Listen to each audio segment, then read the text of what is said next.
ওয়ালাইকুম রহমতুল্লাহি ওয়া বারাকাতুহু। নাজমুল এগ্রো ফার্মের পক্ষ থেকে সকলকে জানাই স্বাগতম। আজকে আলোচনা করব গাভীর দুধ দহনের কিছু টিপস নিয়ে। এক নম্বরে আছে দহনকারী। আমরা অনেকে মানুষ দিয়ে দুধ দহন করাই অথবা মেশিন দিয়ে দুধ দহন করাই। প্রধান বৈশিষ্ট্য হচ্ছে আপনি মেশিন দিয়ে করেন অথবা মানুষ দিয়ে করেন।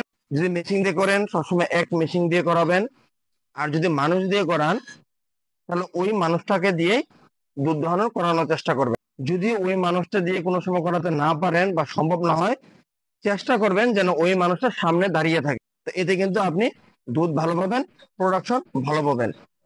দ্বিতীয় হচ্ছে উদ্দীপনা। উদ্দীপনা বিষয়টা হচ্ছে এমন, আমরা যখন দুধ দহন করি বাছুর দিয়ে প্রথমে কিন্তু গাভীর খাইয়ে নিই, এতে কিন্তু গরুর ভিতরে একটা উদ্দীপনার সৃষ্টি হয়।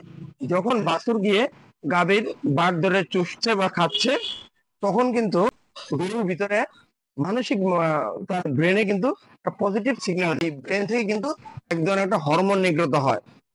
তো এতে কিন্তু আমরা খুব ভালো একটা প্রোডাকশন বা রেজাল্ট পেতে পারি। 3 নাম্বার আছে আচরণ।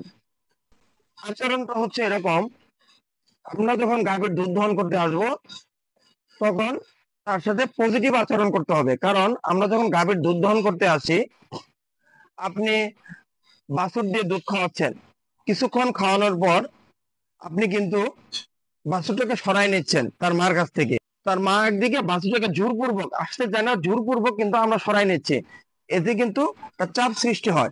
তো এটা পজিটিভ ভাবে এই কাজগুলো আমাদের করতে হবে।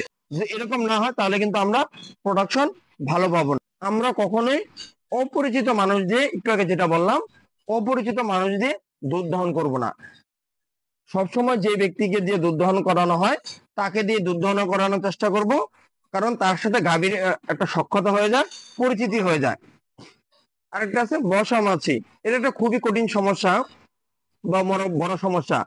আপনি দুধ দহন করছেন, এর মাঝখানে একটা ঢাস অথবা একটা মশা এসে গরুকে বিরক্ত করছে, অথবা গরু লাফিয়ে উঠলো, ব্যথা অনুভব করলো, এতে কিন্তু তার যেই লেভেলের প্রোডাকশন দিচ্ছিল এই প্রোডাকশনটা একটু স্লো হয়ে যাবে।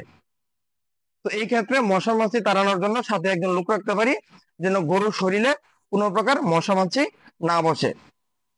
এইদিকে আমাদেরকে জোরালো লক্ষ্য রাখতে হবে। এরপরে আছে নির্দিষ্ট সময়।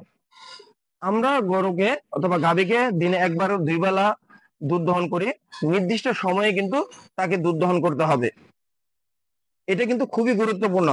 আপনি সকাল 8টার সময় গরুকে খাবার দেন, 9টায় দুধ দহন করেন, 10টায় আবার ঘাস খড় দেন, ওই 9টায় আপনাকে দুধ দহন করতে হবে, কারণ তখন সে কিন্তু প্রস্তুত থাকে। এবং নির্দিষ্ট সময় যদি দুধ দহন না করেন, বড় ধরনের যে গরুগুলো আছে যেগুলো 15 লিটার 20 লিটার দুধ দেয়, দুধের চাপে কিন্তু তার উলানের সমস্যা হতে পারে অথবা ম্যাস্টাইটিস হতে পারে। কোনো কারণে নির্দিষ্ট সময় করতে পারলেন না, ধরেন 9টায় দুধ দহন করার কথা, আপনি গরুর সাথে 10টায় আসলেন, তখন এসে সর্বপ্রথম কাজ হচ্ছে ওই গাভীটাকে আগে দুধ দহন করা। ওই দিন খাবারের প্রয়োজন নেই আগে, এটা হচ্ছে আগে সবচেয়ে জরুরি। তৈলাক্তকরণ বা পিচ্ছিলকরণ। আমরা কিন্তু বাছুরকে দিয়ে যখন দুধ খাওয়া, কিছুক্ষণ দুধ খেতে খেতে বাছুর কিন্তু মুখে ফেনা চলে আসে। বাছুর যখন দুধ খায় তখন কিন্তু তার মুখে গরম অনুভূত হয় এবং খুব সুন্দর করে দুধ খেতে থাকে, এবং ওই লালার মাধ্যমে কিন্তু তার বাটগুলো পিচ্ছিল হয়ে থাকে। এই জন্য আমরা যখন মেশিন দিয়ে দুধ দহন করব, আমরা অনেকে সরিষার তেল ব্যবহার করি, নারিকেল তেলও ব্যবহার করতে পারেন। ভালোভাবে পিচ্ছিল করে আমরা স্মুথলি দুধ দহন করব, এবং আমরা অনেক সময় পানি দিয়ে বাটগুলো ধুয়ে নিই। এই ক্ষেত্রে আমার পরামর্শ হচ্ছে আপনারা একটু কুসুম গরম পানি দিয়ে বাটগুলো ধুয়ে নেবেন, কারণ বাছুর যখন দুধ খায় তখন তার মুখ থেকে একটা গরম অনুভূত হয়, বাটটা কিন্তু গরম থাকে, গাভী যেন সেই ফিলটা পায়।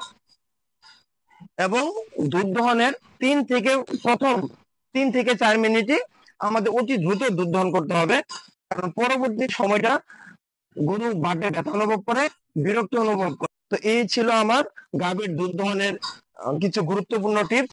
ধন্যবাদ সবাইকে, ভালো থাকবেন।